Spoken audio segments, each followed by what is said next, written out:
അപ്പം ഈ നെറ്റ് എന്നാ കെട്ടിയേക്കുന്നതെന്നോ ഇതിലേ ഉണ്ടല്ലോ, ഇവിടെ നമ്മൾ തുണിയൊക്കെ വിരിക്കുക വണ്ടി ഇരിക്കുന്നത് കൂടാതെ അവിടെ ഈ വാവലുണ്ടല്ലോ ഇതിൻ്റെ മേലെ പോകാനുള്ളതിന് ആ ഷെഡിൻ്റെ താഴത്തൂടെ ഇതിൻ്റെ അകത്തൂടെ കയറി വന്നിട്ട് അതിലെല്ലാം കയറി നശിപ്പിച്ചിടും. അവിടെ വാഴക്കൊലയൊക്കെ വെട്ടിയും വെച്ചിട്ട് കാണും കേട്ടോ, മൊത്തം നശിപ്പിച്ച് കളയേ.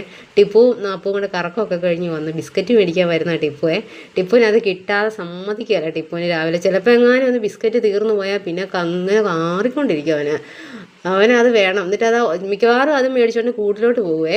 ഇനിയിപ്പം നിലത്തെ മഴ പെയ്തുകൊണ്ടേ ഇച്ചിരി നനവൊക്കെ ഉണ്ട്, അതുകൊണ്ട് പുള്ളിക്ക് തിരിച്ച് അങ്ങോട്ട് ബിസ്ക്കറ്റുമായിട്ട് പോകാൻ കഴിയില്ലാഞ്ഞിട്ട് അവിടെ തന്നെ ഇരിക്കും കേട്ടോ.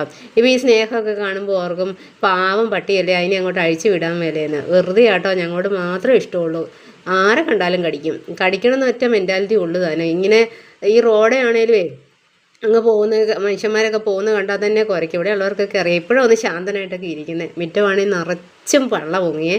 1 മണിക്കൂർ